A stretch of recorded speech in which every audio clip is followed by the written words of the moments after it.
Hey again, let me talk in this video about arrays and how we could use it to solve real-world problems. So I will create a new file and I will name this file arrays demo, okay?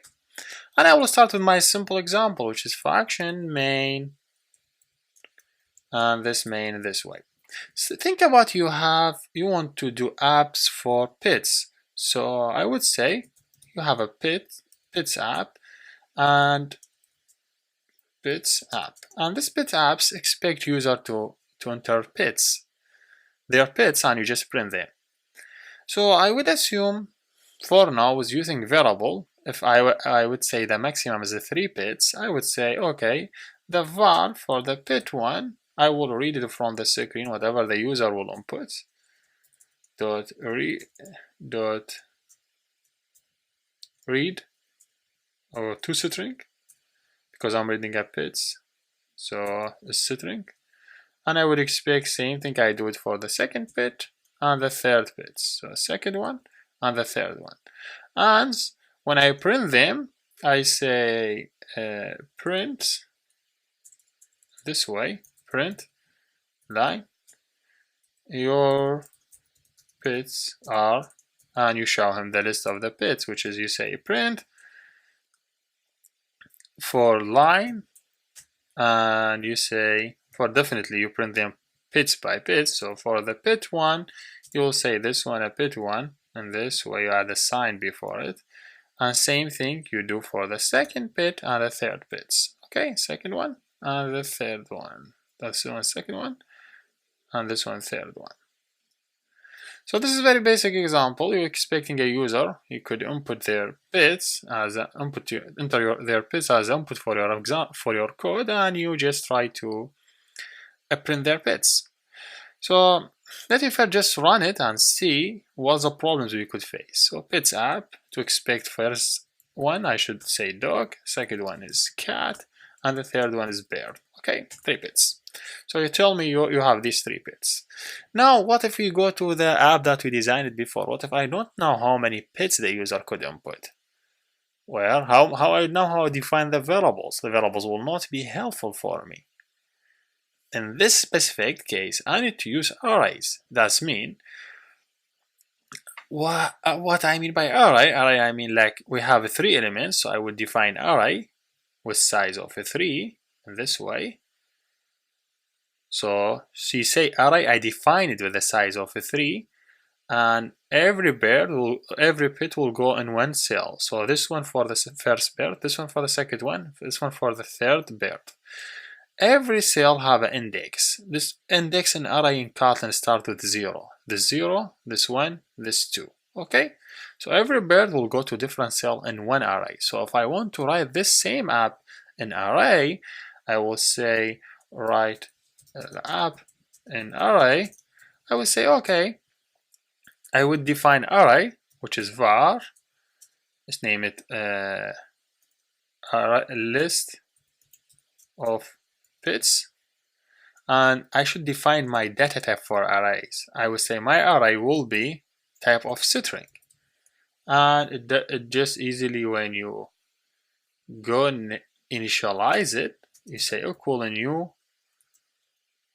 You don't need a new anymore in Kotlin. You say just equal array of, and you don't give it anything. But for now, array need to have a size. When you talk about array, you need to predefine the size for your array. Again, we're still in the problem of arrays, but I will predefine it in 3. Okay? For now, just array of size 3, and I think everything should be good now, except this one. I think maybe need to initialize it. You initialize the cells with 0. You just initialize them. If you don't initialize them, you could write them this way, but it's better to initialize them with empty strings. If it array of numbers, you initialize them with 0. But because you have array of strings, you initialize them with what I showed you. Now I could do same thing if I just copy this code, copy it here. For the pits, we say a pit start with the index. So this first cell will have index 0. So this one will go to 0. And this one will go to index number 1. And this one will go to index number 2. Okay, 0 1 2 0 1 2. See, I just like 0 1 2. This is index. I could use a for loop for this. I say for I in 0 2 2 this way, and I add this line in it. Instead, these two I will remove them. So now this one will be repeated for I here as an index.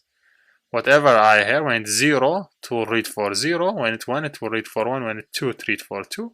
And when I want to print them, I just could easily print them again by their index. I say print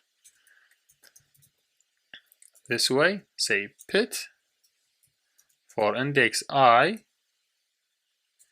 this way, pit for index I give it whatever value I have in the array.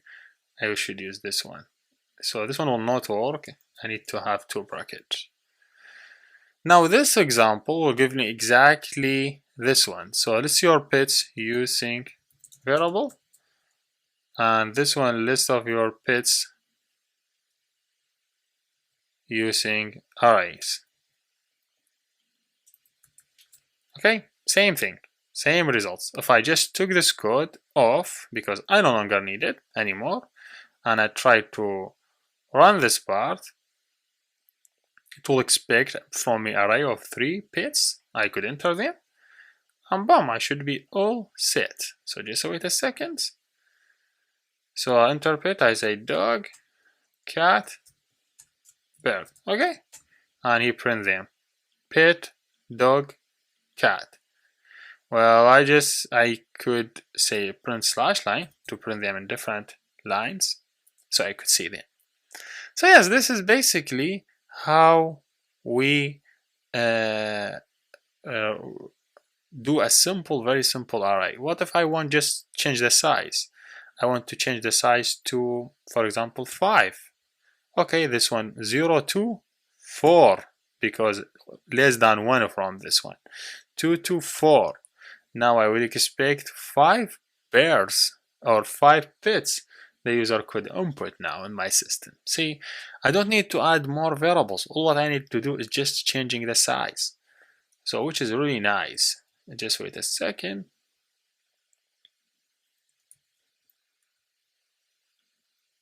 So just my apps run. I would say I have a dog, I have a cat, I have a bird, I have a fish, and I have a whatever ferret. Okay. So tell me the first bit is dog, second bit is cat, bird, fish, ferret.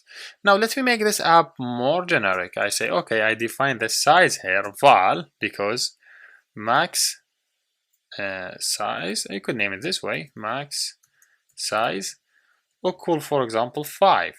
And now this one will be equal max size, and this one will be equal max size minus 1, and this one max size minus 1. I think it gave me something to improve the code. Replace from 0 to until. 0 to until will be better than that guy. 0 to until is similar to 0 to dot dot, but it will not include the last one.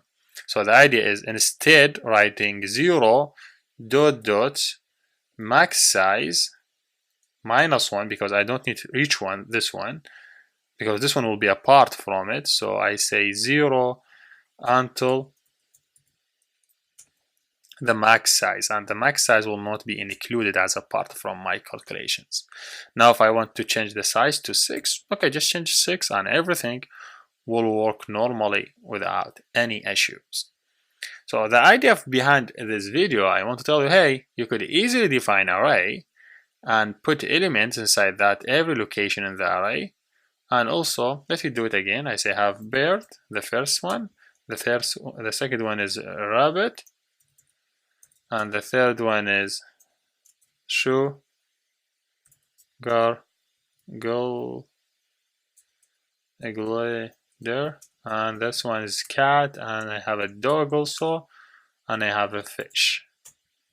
Okay, it show me all list of my pets that I have there. See, so easily, just define the size and it could work very, very well without an issue. What if I want the user input the size? Okay, let's see if we could. I say print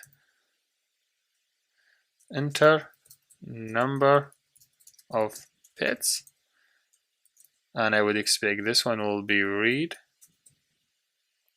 line dot to init, and that is. So now, very, very nice. If I just go here now, I say, hey, I have 2 bits, it will create array with size of 2. If I say I have 3 bits, so now if I say I have 2 bits, what will does? It will create array with size of 2 bits and allow me to enter first one, dog, the second one is cat, and it will print it for me. It's better to make it nicer here, so I say here print enter pit name. So I could give it I, so just make the code nicer. So for every pit I could show you this screen. So I just want to debug it, so you will learn this one by debugging, I think, most to see what's going on. So wait a minute. Here we go. I have this line, so I just run it. Enter pits. Ask me to enter my pits now. I should go here on this tab. I should put, for example, 4 pits. Enter next. We'll go to the next line. But because I create array, and array is a class, it will call this line 4 times. So first one, second one, third time, fourth one. We'll talk later about the class and how this one initialize one, why get called 4 times. And boom, I have array of 4 elements. Now see, I have array with 4 elements and everyone is empty because I set it to empty. Now I have 0 until the max size. Max size is 4. So for number 0, it asks me to enter the pet name. I would say I have a dog. Then it added in the array. If you go here back, you will see this is list of array and have 4 locations. And the first location there's a dog, and the other location is empties. Now if I just go next, ask me to enter again, I should enter the second bit, which I will say cat. If I click enter, it should take it from the input screen and move it to my array. So now the array have 2 elements. Now same thing next. If I do the third one, would be a bird. Okay, I just want you to learn how to debug it step by step. So add the bird in the string. Now if I just go, well, I don't think I think I need to input the fourth one, which we assume the fish one. Now I just reach the fish. Now I have 4, see? Now in my arrays, I have 4 dog, cat, bird, fish. See the index 0, 1, 2, 3. This is my array index. Just remember this and never forget it. Array indexes start with 0 and end of by the size -1. So the size 4, the end of by 3. So now if I want to print them, same thing. I just go here. I have I. The I will go here. Now I equals 0. So I will read pit for 0. So for 0 will be dog. For that reason, it will print dog. Then it go to the next one. I equal 2. So if you see the array for 2 is bird. So it will print bird because you already print 1. And if I just go to the next one, which is fourth one, which is done. Okay, so I have all these pairs. So see how really nice code we did it? Very easy and simple. What if I want to define array of integer? Just define it as integer, and this one you initialize it with 0. And your array now should accept input as an integer instead string. You could do whatever you want to do. For me, in this example, I used pits because I have a pits in my example. So if you want, just replace pits is enter number or enter number and enter, for example, ID. Just make the code more fun with the numbers. If you see, when I convert it to integer, I convert array type to integer and the size to 0. So now if I just run it back, it's still not pits example, but You could give it array with size of 4 element and you give it 4. So I have array with size of 5. The first element 10, the second element 20, the third element 40, and the fourth element 70, and this one will be 55. And enter and see, just print all of them for me. It's just using pits because I already defined everything pits. I will just return everything back as a pits example for future reference. So this is the code, very simple and straightforward. To just let you just review this one back before you go. So the array, when you define array, first of all you give it your array size. So whatever size you give it, if you give it 2, it will reserve 2 locations in the memory. If you give it 4, it will reserve 4 locations in the memory for your array. Then you could access to this location by the index. For the 0, you give it whatever you want. For the 1, you give it whatever you want. 2, whatever you want. 3, whatever you want. So yep, there we're done. Thank you for watching and see you next.